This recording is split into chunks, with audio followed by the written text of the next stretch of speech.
All right. I wanted to go into something else today that had to do with competing currencies. I've got an idea that I think, last night I went into why I think that, well, last night I went into my new realization, which is that if we didn't trade dollars anymore, then the government would be limited by what it could collect from us in taxes as to what it would do with our money.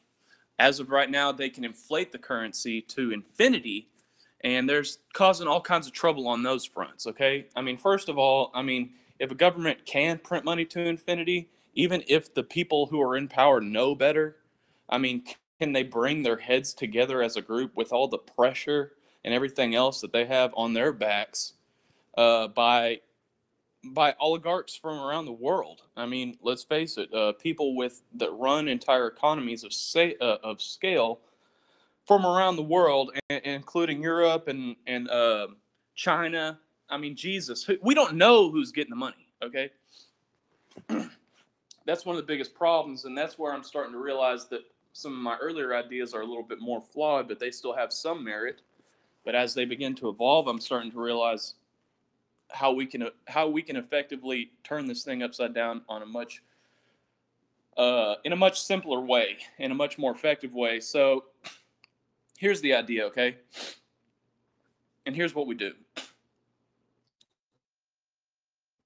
you take a card, really set us free from the shackles of the tyranny that we're under today.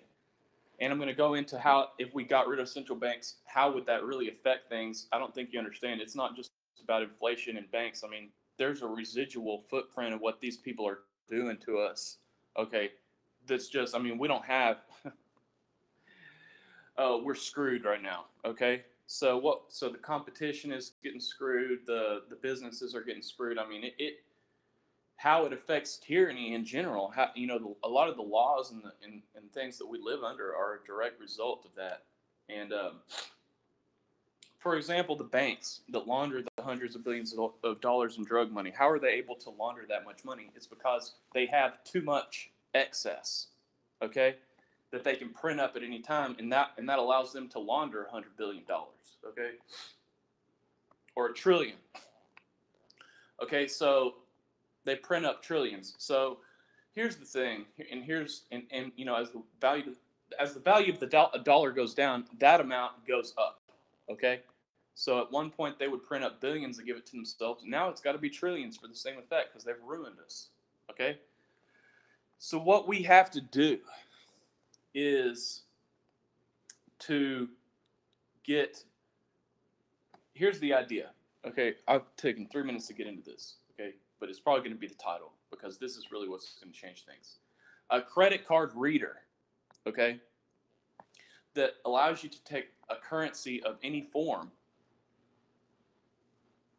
and really what the next step has to be is for a lot of these alternate currencies have to get their own debit cards issued, okay, and they should never have their own dollar or paper currency because that can always be counterfeited.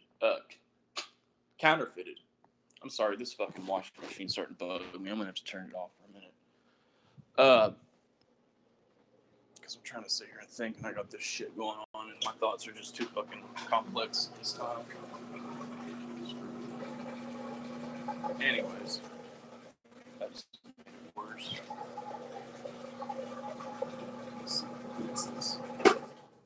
Um, so that'll make it too easy for these currencies to get counterfeited. On top of that, okay, really, there's just so many advantages. I mean, you can if a credit card reader was able to take any currency and convert it to whatever currency that you operate under, okay, um,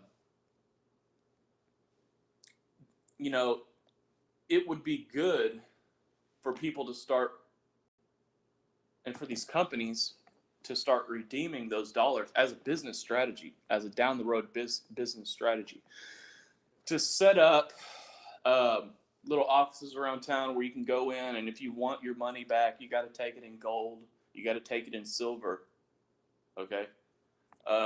But that's going to take time before people are ready for that, and before people really start to demand that and want that.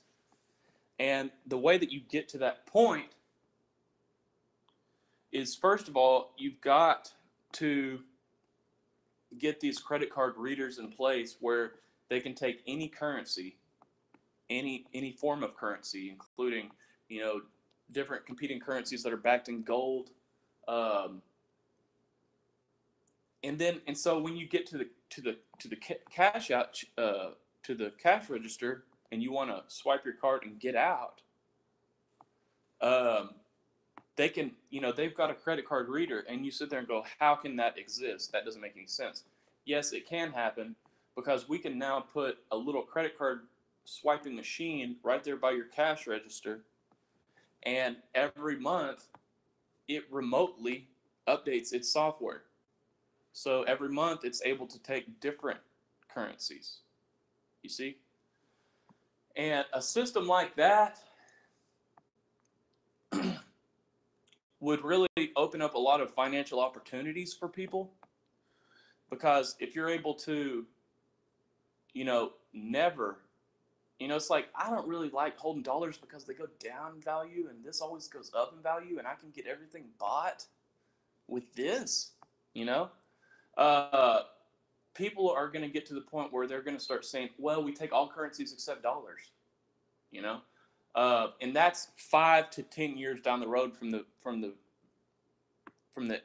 beginning of this, of the implementation of this, okay? And and then once you do that, I say it's inevitable, okay? I say once you do that, and businesses are like they're getting their money in the form of in the form of a gold, in the form of gold essentially, but it has liquidity attached to it because it's in the form of a currency. So, you know, we can digitally convert this over to dollars. We can, you know, give us your account, your routing number, just punch that in right here. We'll convert it over to you. We'll have it over there to you by the morning, okay? Or sooner than that.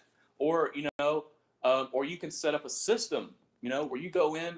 I mean, all kind of opportunities are made available through this. You know, you can set up a system built into the computer program on your end, you know, for your personal use, where you go in, you have that currency coming into your account backed by gold. Then then you have it programmed. You just punch a little button. So it says, okay, automatically take 20% of this and keep it, then take 70% of it and send it into this account right here. Because your employees are still wanting cash, your employees still want to get paid in money. You can't just do everything with it, right? You can't operate a business on it yet. But one day you will, and you'll want to, because why even for a second? It's like going outside into the cold with no clothing on. You know, I know from the second I get out there, I'm losing something in the way of my health and my well-being and my substance. Why am I going out there? You know, why even go out there at all? You're going to feel like you're going outside in the cold without a coat on. You don't even want to do it anymore. Trust me, people won't want to do it anymore. And when people realize, and that's when people are going to start wanting gold and silver, so they can continue to make their purchases backed by silver and gold without having to depend on a system that, you know, can potentially know what their transactions are, because yes, the government can still hack you, even though they won't have the financial resources to really continue that for very much longer if we get them off dollars, okay, and get the economy onto something backed by gold. We have the opportunity to do that, you know, but it's going to be some clever maneuvering on our part, and I think we can do it. And I think that this is how we do it to a large extent. And you know, trust me, just trust me, okay? We can drown the tyranny out to a large extent. Okay, they print up money in the trillions of dollars. They create multi-billion-dollar spy centers, okay, where they can spy on us all day, and they hatch out all this crazy shit with Rothschilds and different people from around the world on our dollar, and take us to war with all these countries, you know. Imagine them having to make a case to us, okay? That yeah, hey, you know what? In order to stay at war with all these countries, we really need 75% of what you're making, and we're all armed and we all have guns. No, we're probably not going to put up with all that. Okay, so it automatically resolves the budgetary crisis. There can be no budget deficit. Period. There can be no deficit because you got to fucking, if you want to go into debt to another country, you know, well, they got to come and take it out of my fucking ass pocket, not talking down the road through inflation, you know, talking about you got to come collect the taxes from my ass and pay back to these motherfuckers. And when I see my taxes hit 50%, you better damn believe some motherfuckers are going to be pissed because I got to feel that pain today, not tomorrow. That's what people think. That's how they think.